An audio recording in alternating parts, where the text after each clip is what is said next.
Good morning students. अब आप नई कक्षा में आ गए हैं, कक्षा 9th में, जो कि बोर्ड की पूर्व कक्षा मानी जाती है। तो आज हम 9th क्लास का सिलेबस शुरू करने जा रहे हैं। इसमें सबसे पहले हम व्याकरण का कुछ पोर्शन कर लेते हैं। व्याकरण के कुछ टॉपिक हैं वो मैं आपको बता देती हूँ, जिसमें समास है, उपसर्ग है, प्रत्यय है, अर्थ के आधार पर वाक्य भेद है, अलंकार है, संवाद है, निबंध है और पत्र है।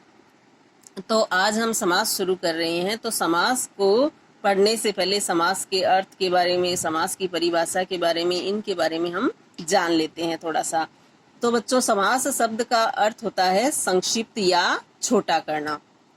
दो या दो से अधिक शब्दों का परस्पर संयोग होने पर या परस्पर मेल होने पर जो नया शब्द बनता है वह समास कहलाता है। और समास बनाने में, संयोग करने में, सामासिक शब्दों का संयोग करने में विभक्ति चिन्हों का लोप हो जाता है। समास शब्दों को तोड़ना समास विग्रह कहलाता है। और समास के अंदर समस्त पद में मुख्यतः दो पद होते हैं। तो वे दो पद कौन कौन से होते हैं? एक होता है पूर्व पद और दूसरा होता है उत्तर पद। ठीक है। समास मुख्यतः 6 प्रकार के होते हैं। 6 प्रकार कौन कौन से हैं?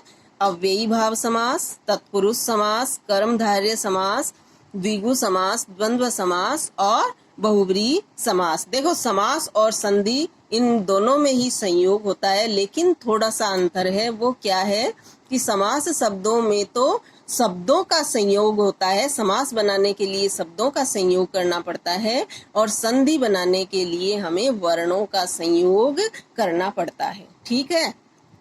समास को तोड़ना समास विग्रह कहलाता है और संधि को तोड़ना संधि विच्छेद कहलाता है। तो अब हम थोड़ा सा पढ़ते हैं अव्ययी भाव समास के बारे में। तो अव्ययी भाव समास, तो देखो, इस समास में नाम से ही पता चल रहा है कि इसका जो पहला पद होता है, पहला शब्द होता है, वह अव्यय होता है। तो इस समास में हमें नाम से ही पता चल रहा है, पहला शब्द अव्यय होता है। अव्यय का मतलब कभी भी वह वे नहीं होता है, अर्थात किसी भी स्थिति में, किसी भी हालत में वह शब्द बदलता नहीं है, तो वह अव्यय कहलाता है। और इसका अव्यय ही अर्थात पहला पद ही प्रधान होता है। अव्ययी भाव समास के अंतर्गत उपसर्ग से युक्त लगभग शब्द हैं वो इसमें ही आते हैं, और जिस शब्द की आवृत्ति होती है वे शब्द भी अव्ययी भाव समास के अंतर्गत ही आते हैं। तो अव्ययी भाव समास में हमें 3 बातों का ध्यान रखना है। वे 3 बातें कौन कौन सी हैं?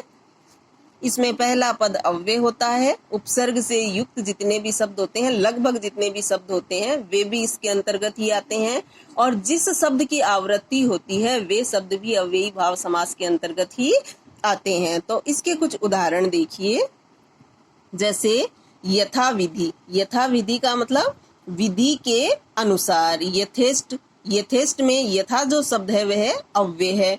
तो यथेष्ट, इष्ट का मतलब होता है इच्छा। तो इस शब्द का विग्रह क्या बनेगा? इच्छा के अनुसार। बारंबार का मतलब बार बार। हाथों हाथ, हाथ ही हाथ में। आजीवन, आ इसमें क्या है? उपसर्ग है। तो आजीवन का विग्रह क्या होगा? जीवन भर। प्रतिदिन, प्रतिदिन में उपसर्ग क्या है? प्रति। तो देखो, इसका विग्रह क्या बन जाएगा? दिन। प्रतिदिन का मतलब हमेशा, दिन दिन। और भरपेट, भरपेट में देखो भर क्या है? उपसर्ग है। तो इसका विग्रह क्या बनेगा? पेट भरकर। आगे इसके कुछ और उदाहरण देखिए।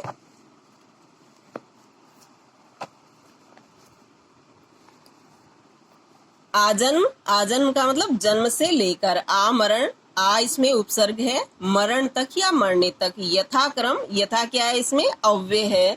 तो इसका विग्रह क्या होगा? क्रम के अनुसार। यथाशक्ति, शक्ति के अनुसार। यथाशीघ्र मतलब जितना शीघ्र हो, जितना शीघ्र हो सके या जैसा शीघ्र हो। यथासंभव, जितना संभव हो। यथा समय, समय के अनुसार। यथा उचित, जितना उचित हो या जैसा उचित हो। यथा विधि का मतलब विधि के अनुसार। अन जाने, इसमें अन क्या है? उपसर्ग है। तो इसका विग्रह क्या बनेगा? बिना जाने। रातों रात, रात ही रात में। हाथों हाथ, हाथ ही हाथ में। निडर, बिना डर के। द्वार, द्वार का मतलब प्रत्येक द्वार पर, प्रत्येक द्वार या हर द्वार पर। साफ साफ, बिल्कुल साफ, बीचों बीच, ठीक बीच में। यथा नियम, नियम के अनुसार। प्रतिदिन, प्रत्येक दिन यानी हर दिन। प्रतिवर्ष यानी प्रत्येक वर्ष, हर साल। अनुरूप, अनु क्या है इसमें, उपसर्ग है। अनुरूप का मतलब रूप के अनुसार। प्रत्येक मतलब हर एक। प्रति अक्ष, अक्ष का मतलब आंखें, तो प्रत्यक्ष का मतलब आंखों के सामने। हर घड़ी मतलब हर इसमें उपसर्ग है। हर घड़ी का मतलब प्रत्येक घड़ी। बेखटके, बे इसमें उपसर्ग है उर्दू का, तो बेखटके बिना खटके के, बिना कोई रोक टोक के। बेकाम बिना काम के। भरपूर पूरा भरा हुआ। बेशक बिना किसी शक के, बिना कोई शंका के। निसंदेह बिना किसी संदेह के। एकाएक, एकाएक का मतलब अचानक। धीरे धीरे, देखो इसमें धीरे धीरे आवृत्ति हो रही है।